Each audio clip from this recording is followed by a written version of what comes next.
हिंद दोस्तों, पिछली वीडियो में हमने समानता के अधिकार आर्टिकल 14 से 18 को देखा था। आज हम देखेंगे आर्टिकल 19, 20, 21 और 22।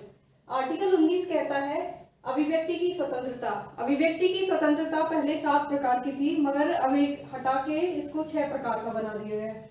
आर्टिकल 19 इतना इंपॉर्टेंट है कि हम देख सकते हैं इसे बैकबोन ऑफ इंडियन कॉन्स्टिट्यूशन कहा जाता है, यानी संविधान की रीढ़ कहा जाता है। आर्टिकल 19 में 7 प्रकार के स्वतंत्रता थी, जिसमें से एक हटा दिया गया। पहले हम देखते हैं सातों को। पहला है बोलने का अधिकार या पूछने का अधिकार या अभिव्यक्ति का अधिकार। पुतला जलाना भी एक अधिकार होता है, अभिव्यक्ति का अधिकार है, इसलिए पुतला जलाना भी इसी के अंतर्गत आता है। किसी भी चीज की इंफॉर्मेशन लेना यानी आरटीआई, राइट टू इंफॉर्मेशन, जैसे 2005 में जोड़ा गया था, ये भी अभिव्यक्ति यानी बोलने अथवा पूछने का अधिकार है।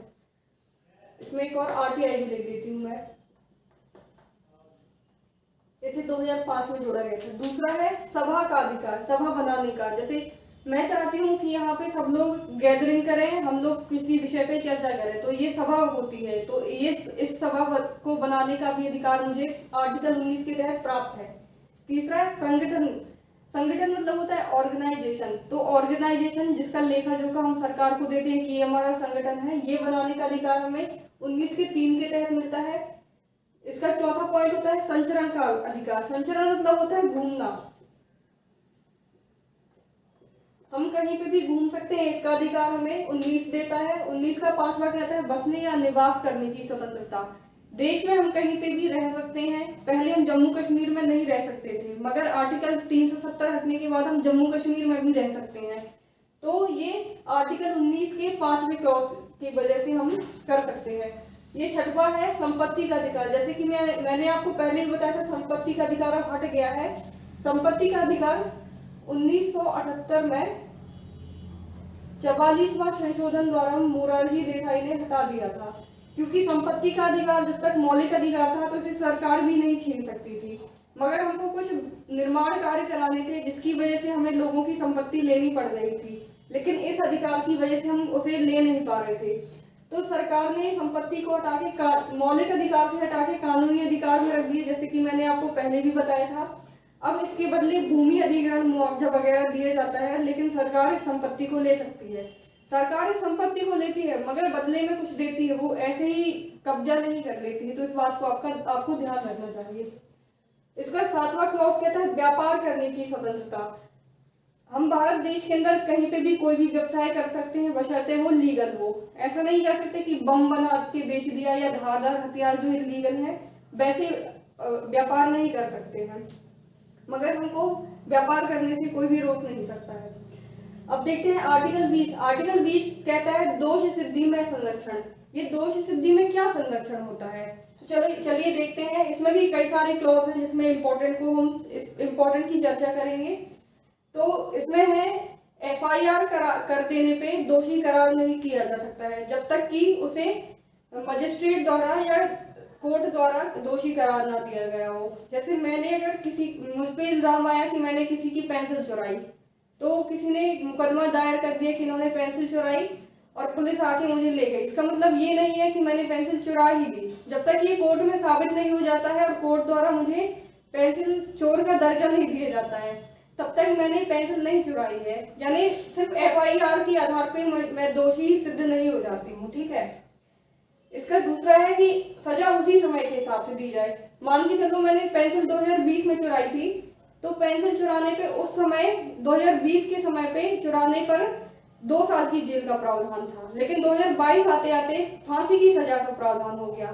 तो अभी 2022 में मुकदमा चल रहा है, तो मुझे 2020 के नियम के अनुसार 2 साल की, अगर मैं दोषी पाई जाती हूँ तो 2 साल की सजा मिलेगी, ना कि मुझे फांसी की सजा मिलेगी। तो सजा उसी समय के कानून के हिसाब से मिलेगी, ना उस समय के पहले के कानून के हिसाब से, ना उस समय के बाद के कानून के हिसाब से जबकि मैंने जुर्म किया था।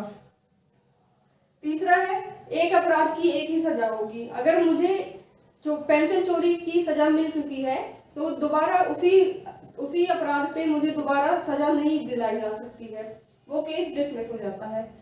खुद के विरुद्ध गवाही देने के लिए मजबूर, यानी अगर मैंने पेंसिल नहीं चुराई है मगर लोग चाहते हैं कि मैं अपने आप को पेंसिल चोर बताऊं, तो मैं कोई मुझे मजबूर नहीं कर सकता कि मैं अपने खिलाफ ही गवाही दे सकूं। और लास्ट है, जेल में भी उसे सुरक्षित रखेंगे। अगर कोई, आप लोग जैसे देखते हैं मूवीज में कि बहुत से लोगों को खुद के खिलाफ गवाही देने के लिए मजबूर किया जाता है, इसमें पुलिस भी शामिल होती है। हालांकि पुलिस ऐसा नहीं करती है, ये सिर्फ मूवीज में दिखाया जाता है। तो इसमें क्या होता है, जेल में उसे बहुत मारा पीटा जाता है, पर जेल में हमें उसे सुरक्षित रखना है, ये भारतीय संविधान कहता है।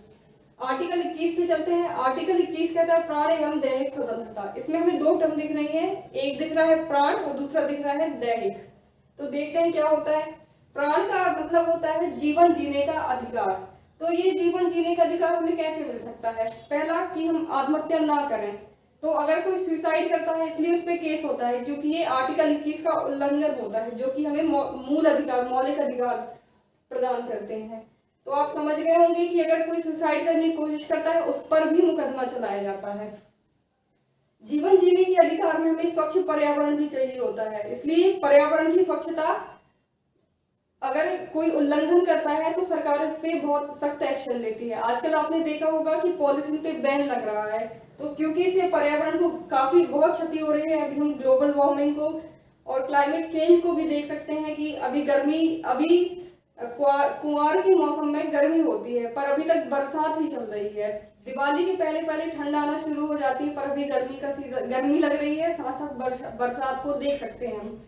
तो ये पर्यावरण की वजह से हो रहा है। इसी पर्यावरण में चेंज होने की वजह से ग्लोबल रिस्क आता है। तो इसमें भारत की पोजीशन बहुत हाई जाती है, क्योंकि यहाँ पे क्लाइमेट चेंज का बहुत सारा असर देखा जाता है और इससे कई मृत्यु भी होती है, जिसका डेटा हम अवेयरनेस ना होने की वजह से समझ नहीं पाते हैं। कहते हैं स्वास्थ्य भी प्राण के अंतर्गत ही आता है। स्वास्थ्य हमारा मौलिक अधिकार है, इसकी वजह से ही सरकार 5 रुपए में हमें सरकारी अस्पतालों में वो देती है। एक प्रकार से बोला जाए सिर्फ 5 रुपए में हमको इलाज करा देती है। तो ये भी जीवन जीने के अधिकार में आता है। दूसरा है दैहिक स्वतंत्रता। दैहिक स्वतंत्रता मतलब होता है कि आपको किसी ग्रुप में रहना है तो आप ग्रुप में रह सकते हैं, मगर आप अकेले रहना चाहते हैं तो कोई आपको फोर्सफुली ग्रुप में नहीं रख सकता है। तो एकांत रहना, एकांत निवास। अगर आपका मन है विदेश भ्रमण करने का तो आप विदेश में जा सकते हैं बाय आर्टिकल 21। निजता का अधिकार। निजता मतलब होता है प्राइवेसी। अगर आप किसी को अपना नंबर नहीं लेना चाहते तो कोई जबरदस्ती आपका मोबाइल नंबर नहीं ले सकता है, एड्रेस नहीं ले सकता है। अगर कोई आपसे फोटो मांगता है तो जबरदस्ती फोटो नहीं ले सकता है, क्योंकि ये राइट टू प्राइवेसी आर्टिकल 21 के अंतर्गत मौलिक अधिकार होता है। अगर कोई जबरदस्ती लेता है तो इसे अपराध की श्रेणी में रखा जाता है और इस पर हम मुकदमा चला सकते हैं, और बल्कि हम इस पे डायरेक्ट सुप्रीम कोर्ट में भी चैलेंज कर सकते हैं। एक होता है व्यभिचार, जिसे एडल्ट्री बोलते हैं। इसमें स्पाउस से रिलेटेड होता है कि अगर कोई भी किसी को चीट कर रहा है तो दूसरा व्यक्ति उस पर केस कर सकता है, इनफैक्ट तलाक भी ले सकता है। अब देखते हैं आर्टिकल 21। ये पहले मूल संविधान में यहाँ पे नहीं था, कहीं और पे था, लेकिन 2002 में 86वां संविधान संशोधन करके हमारे पीएम अटल बिहारी वाजपेयी जी ने इसे जोड़ दिया था और अभी ये आर्टिकल 21 के काम में है। तो ये शिक्षा का अधिकार है। अभी आप देख सकते हैं कि प्राण और दैहिक स्वतंत्रता इतना इम्पोर्टेंट आर्टिकल के जस्ट नीचे इसको रखा गया है, क्योंकि शिक्षा भी प्राण के ही समान होती है। अगर हम अशिक्षित रहेंगे तो हम अपने अधिकारों को नहीं समझ पाएंगे, लोग हमें दबाते रहेंगे। इसलिए शिक्षा का अधिकार को प्राण के अधिकार के साथ ही रखा गया है। अभी अगर कोई शिक्षा देने से मना करता है या शिक्षा में बाधा उत्पन्न करता है तो ये भी हमारे मूल अधिकारों का उल्लंघन करते हुए पाया जाता है, अतः हम उस पर केस कर सकते हैं। 22वां है गिरफ्तारी से संरक्षण। तो इसमें क्या होता है, आपने मूवीज में देखा होगा कि कोई भी किसी के भी ऊपर झूठा इल्जाम लगा के पुलिस से गिरफ्तार करा सकता है, लेकिन ये तो सिर्फ मूवी की बातें होती हैं। असलियत में क्या होता है कि दंडात्मक कार्यवाही के स्वरूप अपन को वारंट दिखाना पड़ेगा। अगर कोई भी अपन को गिरफ्तार करने के लिए आता है, कोई पुलिस वगैरह, तो बिना वारंट के हमको गिरफ्तार नहीं कर सकते हैं। टीवी सीरियल या मूवीज में भी देखा होगा, वारंट दिखाइए, ये नॉर्मल कंडीशन में होता है। लेकिन अगर कोई एबनॉर्मल केस है तो बिना वारंट के भी अपन उनको गिरफ्तार कर सकते हैं। अगर कोई जुर्म ऐसा बड़ा जुर्म किया हो तो बिना वारंट के भी अपन गिरफ्तार कर सकते हैं। मगर इन दोनों ही कंडीशन में विद इन 24 आवर्स यानी 24 घंटे के अंदर अंदर उस व्यक्ति को पुलिस द्वारा मजिस्ट्रेट के पास ले जाना जरूरी है। अगर पुलिस ने मजिस्ट्रेट में नहीं ले जाया तो हम पुलिस के खिलाफ भी कार्यवाही करा सकते हैं।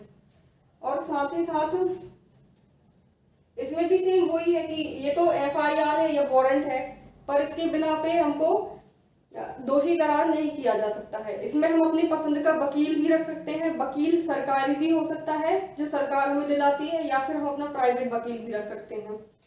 एक दूसरा होता है निवारक निरोध।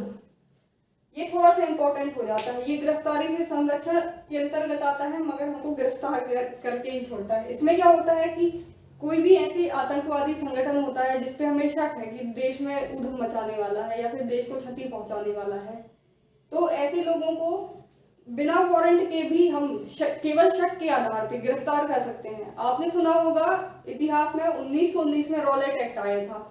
इसमें बिना अपील, बिना वकील और बिना दलील के भी गिरफ्तार किया जा सकता है। ये ठीक उसी की फोटोकॉपी है, इसका नाम चेंज हो गया है। तो जब कोई देश में इतना भयानक कार्य करने वाला है तो हम उसको खुला तो छोड़ नहीं सकते हैं, तो शक के आधार पर ही उनको गिरफ्तार कर दिया जाता है।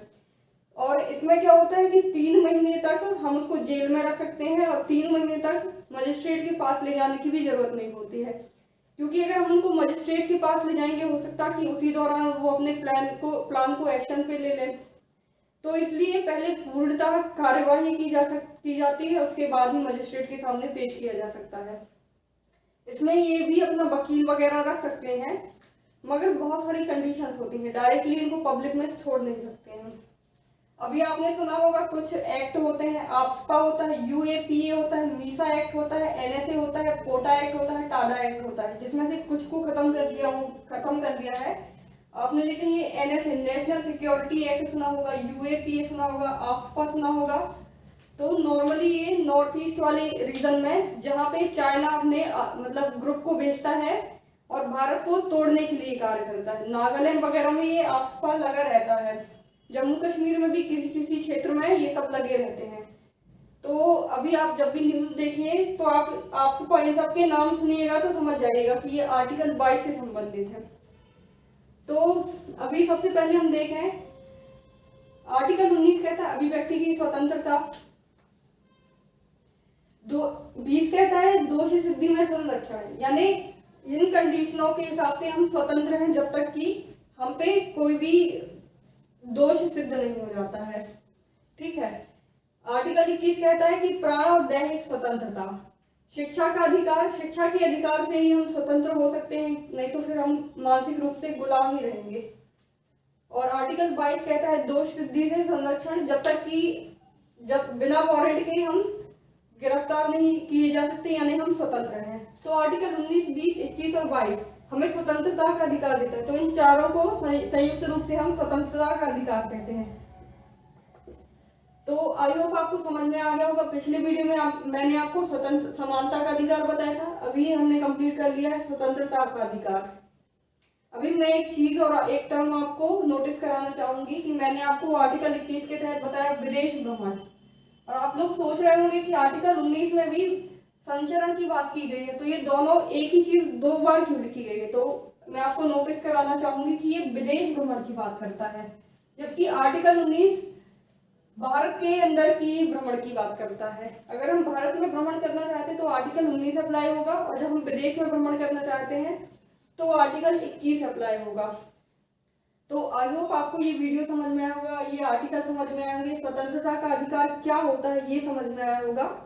तो चलिए अब हम आगे शोषण के विरुद्ध अधिकार को समझेंगे। मिलते हैं नेक्स्ट वीडियो में, तब तक के लिए जय हिंद।